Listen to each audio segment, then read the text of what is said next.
ये देखो आज मिस्टर प्रकाश जो है बोर्ड साफ कर रहा है। ये आप इन्हें सफाई कर्मचारी मत बोलो भाई, इतनी बेइज्जती मत करो। ऐसे वो स्टूडेंट है, मैं भविष्य के इंजीनियर हैं, वो भविष्य के इंजीनियर हैं। वो हो सकता है कि बहुत बड़े करप्ट इंजीनियर यही बने हैं। अच्छा, आशीर्वाद से तो करप्ट इंजीनियर बनेगा है? हाँ हाँ हो गया। ये देखो ये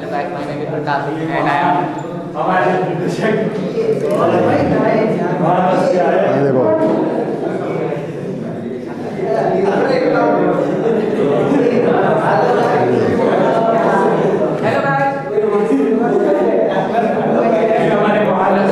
आज हम पढ़ेंगे Faraday's first law of electrolysis.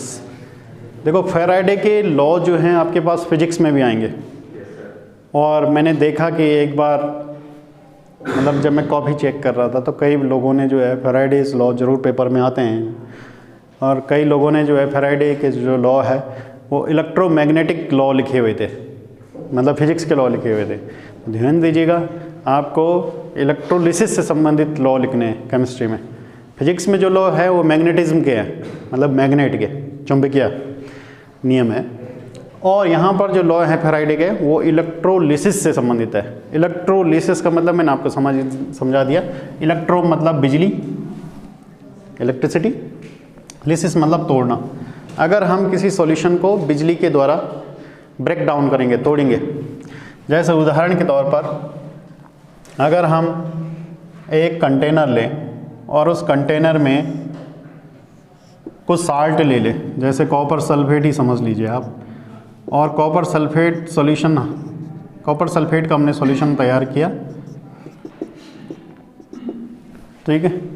इसमें एक इलेक्ट्रोलाइट डाला। इलेक्ट्रोलाइट कौन सा है? कॉपर सल्फेट, है ना। इस कॉपर सल्फेट को हमने तोड़ना है, ब्रेक डाउन करना है, लेकिन किससे? इलेक्ट्रिसिटी से। तो हमने इसमें लगा दिया इलेक्ट्रोड। क्या लगा दिया? इलेक्ट्रोड लगा दिया, ठीक है। इलेक्ट्रोड लगा दिए। तो इलेक्ट्रोड में हमारे पास, ध्यान दीजिएगा, एक लगा दिया हमने प्लस, एक लगा दिया माइनस, दो इलेक्ट्रोड लगा दिए हमने इसमें, ठीक। तो जब दो इलेक्ट्रोड आप लगाएंगे तो आप करंट यहाँ पर फ्लो कराएंगे, एक प्लस और एक माइनस। माइनस वाले को कहते हैं हम यहाँ पर कैथोड, ठीक, और इसको कहते हैं एनोड, ठीक है। माइनस वाले को कहते हैं कैथोड और प्लस वाले को कहते हैं यहाँ पर, ये इलेक्ट्रोलिटिक सेल है। इलेक्ट्रोलिटिक मतलब इलेक्ट्रिक करंट वाला। इलेक्ट्रिक करंट आप बाहर से दे रहे हैं, यहाँ पैदा नहीं हो रहा है, आप दे रहे हैं यहाँ पे। तो दे रहे हैं, देने से क्या टूटेगा? साल्ट टूटेगा, और वो साल्ट क्या होगा? इलेक्ट्रोड के ऊपर जमा होगा। भाई ऐसे ही होता है इलेक्ट्रोकेमिस्ट्री में, यही होता है सब। कि आप क्या करते हैं? बिजली यानी इलेक्ट्रिसिटी अप्लाई करते हैं किसी पे, किसी साल्ट पे। जैसे मान लीजिए NaCl है, कल भी मैंने आपको बताया था NaCl है, या एल्यूमिनियम का, एल्यूमिनियम क्लोराइड है, एल्यूमिनियम हाइड्रोक्साइड है, एल्यूमिनियम का कोई भी साल्ट है। जैसे बॉक्साइड है, बॉक्साइड क्या है? एक अयस्क है, और है किसका? एल्यूमिनियम का, है या नहीं है? तो एल्यूमिनियम यानी बॉक्साइड से हम क्या करते हैं? एल्यूमिनियम को प्राप्त करते हैं। तो उसके लिए हम क्या करते हैं? इलेक्ट्रोलिसिस मेथड अपनाते हैं। इलेक्ट्रोलिसिस मतलब उसे बिजली के द्वारा तोड़ते हैं। बिजली के द्वारा जब तोड़ेंगे तब क्या होता है? एक इलेक्ट्रोड के ऊपर वो जमा होता रहता है बड़ा, ठीक है। तो इसी तरह उसी के संबंध में फैराडे का लॉ है, उसी के संबंध में फैराडे का लॉ है। किससे?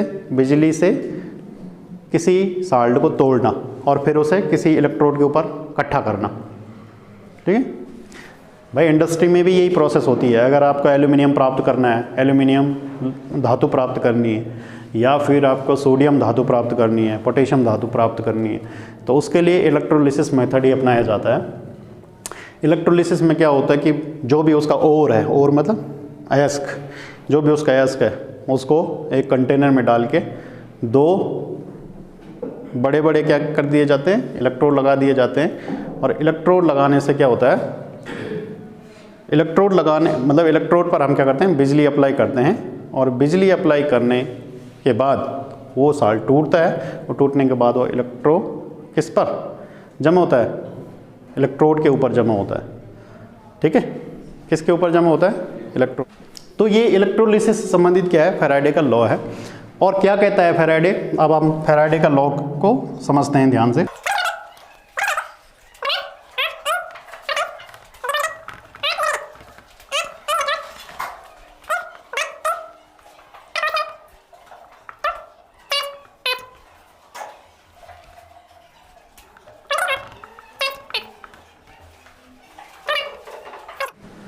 देखो फैराडेज का फर्स्ट लॉ क्या है, क्या कहता है ये, फैराडे का फर्स्ट लॉ कहता है ये संबंधित है इलेक्ट्रोलिसिस से। पहली बात तो ध्यान दीजिएगा, इलेक्ट्रोलिसिस का मतलब है कि इलेक्ट्रिक करंट द्वारा हमें किसी साल्ट को तोड़ना है। इसके लिए हम क्या करते हैं, इलेक्ट्रोड लगाते हैं इस तरह, एक पे इसी का साल्ट बना, इसी का सॉल्यूशन बनाते हैं। जैसे कॉपर सल्फेट का सॉल्यूशन बनाएंगे, हमें कॉपर चाहिए होता है, तो इस सॉल्यूशन में हम क्या करेंगे, बिजली अप्लाई करेंगे इलेक्ट्रोड के माध्यम से। तो फैराडे क्या कह रहा है, अब फैराडे कह रहा है कि जो यहाँ पर इकट्ठा होगा, अब इलेक्ट्रोड के ऊपर इकट्ठा होता है ना, तो इलेक्ट्रोड के ऊपर जो मास इकट्ठा होगा, the mass of any substance, कोई भी सबस्टांस जो आपने इसके अंदर डाला हुआ, डिपोजिटेड, या तो डिपोजिट होता है, डिपोजिट मतलब जमा होता है इसके ऊपर, या लिबरेटेड होता है। लिबरेटेड मतलब उड़ जाता है। जैसे मान लीजिए यहाँ क्या है, जैसे एनोड पर क्या है, जैसे किसी AgCl है, तो AgCl में क्या है, Cl2 गैस बनेगी एक एनायन पर, और कैटायन पर, इस पर जो है कैथोड पर क्या होगा, Ag+ इकट्ठा होगा। तो Cl2 गैस यहाँ से क्या होगी, तो लिबरेटेड होगी, मतलब निकल जाएगी, है ना। तो किसी भी इलेक्ट्रोड के ऊपर या तो जमा होने वाली चीज़ या फिर निकलने वाली चीज़, एट एनी इलेक्ट्रोड, किसी भी इलेक्ट्रोड पर, वो किसकी प्रोपोर्शनल होता है, जितने आपने करंट दिया हुआ है। डायरेक्टली प्रोपोर्शनल होता है, डायरेक्टली अनुक्रमानुपाती होता है किसके, क्वांटिटी ऑफ चार्ज पास, जितना आपने क्या दिया हुआ है, चार्ज दिया हुआ, आवेश दिया हुआ है, थ्रू द सॉल्यूशन, यानी सॉल्यूशन में, ये सॉल्यूशन में तो दिया हुआ है चार्ज, है ना, थ्रू द सॉल्यूशन, पूरे सॉल्यूशन पर जो चार्ज दिया हुआ है ना, इलेक्ट्रोड के द्वारा, उसमें जो मास इकट्ठा होगा या लिबरेटेड होगा, डायरेक्टली प्रोपोर्शनल होगा क्वांटिटी ऑफ चार्ज। यानी हम कह सकते हैं यदि मास W है, यानी W ग्राम क्या पैदा होता है इसके ऊपर, लिबरेटेड या डिपोजिटेड होता है किसी भी इलेक्ट्रोड के ऊपर क्या, पदार्थ, मान लीजिए W होता है, तो that is directly proportional to Q यानी चार्ज, है ना, Q क्या है, चार्ज। तो भाई ये सीधा कह रहा है कि जितनी बिजली डालोगे आप इसके ऊपर, उतना ज़्यादा आपका क्या होगा, इसके ऊपर इकट्ठा होगा कोई भी पदार्थ। साधारण सी बात है ना, कोई टफ काम तो नहीं बोला उन्होंने। टफ काम क्यों नहीं बोला उन्होंने कहा भाई जितनी ज़्यादा बिजली लगाओगे ऊपर से, है ना, जितनी देर तक लगाओगे, जितनी ज़्यादा लगाओगे, उतना ज़्यादा मास इकट्ठा होगा, और क्या होगा। तो इंडस्ट्री में यही काम तो होता है। ये जो कॉन्सेप्ट है ये इंडस्ट्री के लिए ही है, उद्योगों के लिए ही है, कि आप जब आप क्या करेंगे, किसी भी मेटल को इकट्ठा करना होगा आपको। मेटल तो ऐसा ऑब्टेन होता नहीं है कि सीधे आपने क्या किया, सीधे कहीं पे खान में आपने सीधे गैंती लगाई और सीधे नीचे से लोहे के टुकड़े निकलने लगे बड़े बड़े, है ना। उन लोहे के टुकड़ों को आपने क्या कह दिया, सीधे ले गया घर में, और आराम से जो बनाना चाहो बनाओ, गाड़ी बनाओ, घोड़ा बनाओ, जो बनाना बनाओ, है। ऐसा तो नहीं है ना कि देखा आपने कहीं मिलता हुआ, गैंती लगाए और एल्यूमिनियम मिल गया बड़ा सा। तो भाई उसके कच्चा फॉर्म मिलता है उसका हमेशा। पहले पता लगाया जाता है कि इस मिट्टी में क्या मात्रा में अधिक हो सकता है, सोना हो सकता है, चांदी हो सकता है, या अदर कुछ हो सकता है। तो उस मिट्टी को लाया जाता है, उस मिट्टी को पहले छाना जाता है, वगैरह वगैरह, बहुत लंबी प्रोसेस है जिसको मेटलर्जी में पढ़ते हैं, धातु क्रम में आपने पढ़ा होगा, और आपके पास नेक्स्ट सेमेस्टर में भी है। तो जब लास्ट फॉर्म जो आता है उसका, वो और आता है काफ़ी, वो भी कच्चा फॉर्म होता है, तो उसको हम क्या करते हैं, इस फॉर्म ऐसा बनाते हैं, यहाँ पर सॉल्यूशन बनाते हैं उसका, और सॉल्यूशन बनाने के बाद इलेक्ट्रिसिटी कंडक्ट कराते हैं, इलेक्ट्रिसिटी डालते हैं, तो उससे फिर शुद्ध धातु काफ़ी हद तक प्राप्त होती है ना। कैसे प्राप्त होती है, इलेक्ट्रिसिटी द्वारा। कैसे, फैराडे लॉ उसी से संबंधित है कि भाई वो कह रहा है कि जितनी ज़्यादा आप बिजली डालोगे, बिजली लगाओगे, जितनी देर तक लगाओगे, उतना ज़्यादा मास इकट्ठा होगा इनके इलेक्ट्रोड के ऊपर। अब देख लीजिए, जैसे मान लीजिए कॉपर सल्फेट यहाँ पर, तो बिजली लगाएंगे तो कॉपर 2+ आयन और SO4 2- आयन, ये बनेंगे इसके अंदर, अब Cu2 प्लस आयन जो है यहाँ इकट्ठा होगा इसके ऊपर, ठीक है, यहाँ इकट्ठा होगा इसके ऊपर, क्योंकि कैथोड का मतलब है कैटाइन जहाँ जाते हैं, कहाँ से कैथोड, कहाँ से कैटाइन, तो कैटाइन जहाँ जाते हैं उसी को कैथोड कहते हैं, ठीक है।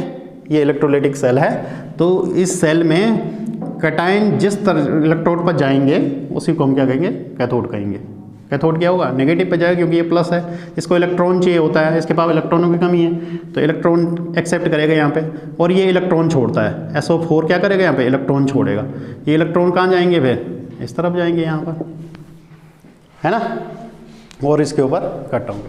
उसी संबंधित क्या है, इसका लॉ है, फैराडे का फर्स्ट लॉ। अगर आप आगे देखें, देखो W इक्वल टू, देखो Q बराबर, देखो सबसे पहले प्रोपोर्शनल टू Q बराबर होता है IT, है ना, I और T, सॉरी I और T, I मतलब करंट और T मतलब समय, टाइम, तो Q बराबर IT, या आप लिख सकते हैं W इक्वल टू, एक प्रोपोर्शनल टू का साइन हटाएंगे तो एक कांस्टेंट यहाँ पर आता है Z, IT, तो ये फैराडे का फर्स्ट लॉ है, W इक्वल टू ZIT, ये फैराडे का फर्स्ट लॉ है।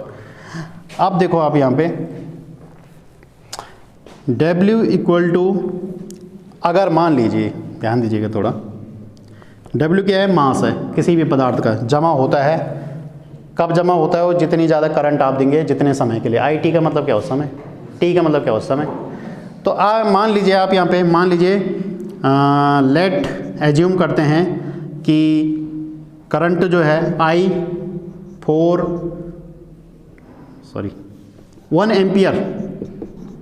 एम्पियर करंट जो है 1 सेकंड के लिए चलता है, 1 सेकंड के लिए चलता है। 1 एम्पियर करंट जो है 1 सेकंड के लिए यदि फ्लो होता है इसमें, तो तब I की वैल्यू क्या हो जाएगी, I बराबर क्या हो जाएगा, 1, है ना। T का मतलब क्या हो जाएगा, 1, T/1 हो जाएगा। तो यहाँ पर W इक्वल टू क्या हो जाएगा, Z हो जाएगा कि नहीं हो जाएगा, W इक्वल टू क्या हो जाएगा, Z, और Z क्या है यहाँ पे, Z को हम बोलते हैं, Z है ECE, इलेक्ट्रोकेमिकल इक्विवेलेंट, इसको बोलते हैं भाई इलेक्ट्रोकेमिकल इक्विवेलेंट, ठीक है, इलेक्ट्रोकेमिकल इक्विवेलेंट इसको बोलते हैं। तो वैद्युत रसायन इक्विवेलेंट है, ये इक्विवेलेंट को बोलते हैं तुल्यांक, ठीक है। तो वो है ये ECE, और इसकी वैल्यू जो होती है ना, इसको हम डिफाइन भी कर सकते हैं। इफ़ इलेक्ट्रोकेमिकल इक्विवेलेंट को हम डिफाइन भी कर सकते हैं कि भाई यदि 1 सेकंड के लिए 1 एम्पियर का करंट जो है इलेक्ट्रोड पर चले, यदि 1 सेकंड के लिए 1 एम्पियर का करंट जो है किस पर चले, इलेक्ट्रोड पर चले, तो उस समय जितना इलेक्ट्रोड पर क्या होगा, मास जमा होगा, मास ही तो है यहाँ W, जितना जमा होगा या जितना लिबरेटेड होगा उसको हम क्या कहेंगे, इलेक्ट्रोकेमिकल इक्विवेलेंट, ठीक है, इलेक्ट्रोकेमिकल इक्विवेलेंट। और इसकी वैल्यू निकलती है, Z बराबर होता है E/F। अब F क्या है, F है फैराडे, है ना, फैराडे, 1 फैराडे। तो 1 फैराडे की वैल्यू होती है, Z बराबर होता है E/96,500 कूलाम। 1 फैराडा जो है 96,500 कूलाम चार्ज के बराबर होता है, ठीक है। कॉलम्स आप पढ़ सकते हैं, कूलाम भी पढ़ते हैं हिंदी में। तो Z इक्वल टू E/96,500। तो ये फैराडे का फर्स्ट लॉ है भाई, इतने से बात है, ज़्यादा कुछ नहीं है इसमें, ठीक है। इसी पर एक क्वेश्चन है,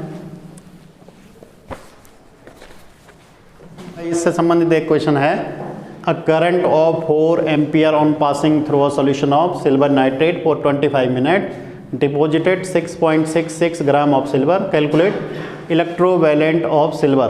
तो इसमें आपको इलेक्ट्रोवैलेंट यानी जेड निकालना है। ये क्वेश्चन कह रहा है कि 4 एम्पियर का करंट किसी बिलियन में, बिलियन है किसका, सिल्वर नाइट्रेट का, 25 मिनट तक चला, है ना। 4 एम्पियर का करंट लगाया हमने 25 मिनट तक, और सॉल्यूशन था किसका, बिलियन किसका था, सिल्वर नाइट्रेट का, है ना। तब सिल्वर नाइट्रेट का सिल्वर नाइट्रेट में सिल्वर जमा होगा, तो सिल्वर नाइट्रेट में सिल्वर जो है 6.66 ग्राम जमा हुआ इलेक्ट्रोड के ऊपर। तो बताइए कि उस समय जो है जेड की वैल्यू क्या होगी, इलेक्ट्रोकेमिकल इक्विवेलेंट क्या होगा। तो बस वही फॉर्मूला जो अभी लगा था, W इक्वल टू क्या हुआ, ZIT, ठीक है, ZIT, ठीक है, ZIT। तो W इक्वल टू क्या होगा, Z की वैल्यू आपको निकालनी है, I की वैल्यू आपको दी हुई है 4 एम्पियर, T की वैल्यू, T स्मॉल होता है, T की वैल्यू जो है 25 मिनट है, तो इसको आपको सेकंड में बदलना है, ठीक है, एम्पियर और सेकंड, ठीक, सेकंड में बदलना है। तो सेकंड में आपके पास 25 कितना है, 25 मिनट इंटू 60, है ना। और तो देखो जेड इक्वल टू हो जाएगा, क्या हो जाएगा भाई, जेड इक्वल टू हो जाएगा W/4 इंटू 25 छक्का 150, और W कितना है 6.66, ठीक है। तो ये हो जाएगा Z इक्वल टू 6.66, कटेगा तो है नहीं ये, है ना, सीधे सी बात है कि 6, ये देखो यहाँ पे ये दशमलव हटाएंगे यहाँ से, तो 2 जीरो बढ़ा देंगे आप, तो ये तो ठीक हो जाएगा, या नीचे बढ़ जाएगी 2 जीरो, 1500 की जगह हो जाएगा ये 2 जीरो और बढ़ जाएगी, और क्या होगा। तो ये ज़्यादा से ज़्यादा किससे कट सकता है, 3 से कट सकता है, और क्या है, 3 पंजे 15, 1 2 3 4, 3 दूनी 6, है ना, कर सकता है कि नहीं कर सकता था। तो 222 अब नहीं कटेगा ये किसी से, कॉमन नहीं कटेगा ना, तो 4 पंजे 20,000 हो जाएगा, 20,000 क्यों, 20 ये हो गया, 1 2 3 4, 1 2 3 4, 2 लाख हो गए सीधे, ठीक है।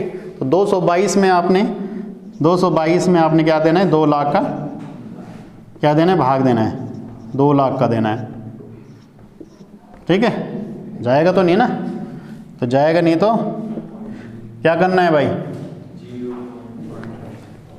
जीरो क्यों लगाते हैं हम, पहले जीरो हम इसलिए लगाते हैं कि पहले हम भाग क्या करते हैं, एक बार जनरली हम क्या बोलते हैं कि 20 एकम 20 या 222 एकम 222, तो एक से छोटी भी एक संख्या होती है जीरो, तो सबसे पहले हम जीरो बार देते हैं भाग, इसलिए जीरो लगाया जाता है हमेशा।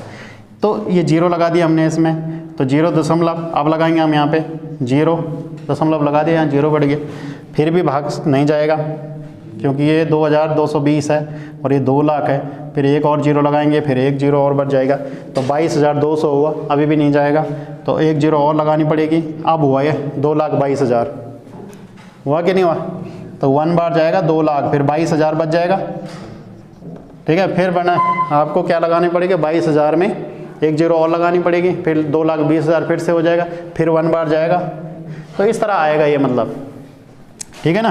तो ये क्वेश्चन क्या है, इसका इक्विवेलेंट इलेक्ट्रोकेमिकल इक्विवेलेंट जो आएगा, जेड की वैल्यू आएगी 0.011, है ना। तो इस तरह इससे संबंधित कुछ क्वेश्चन होंगे और भी होंगे।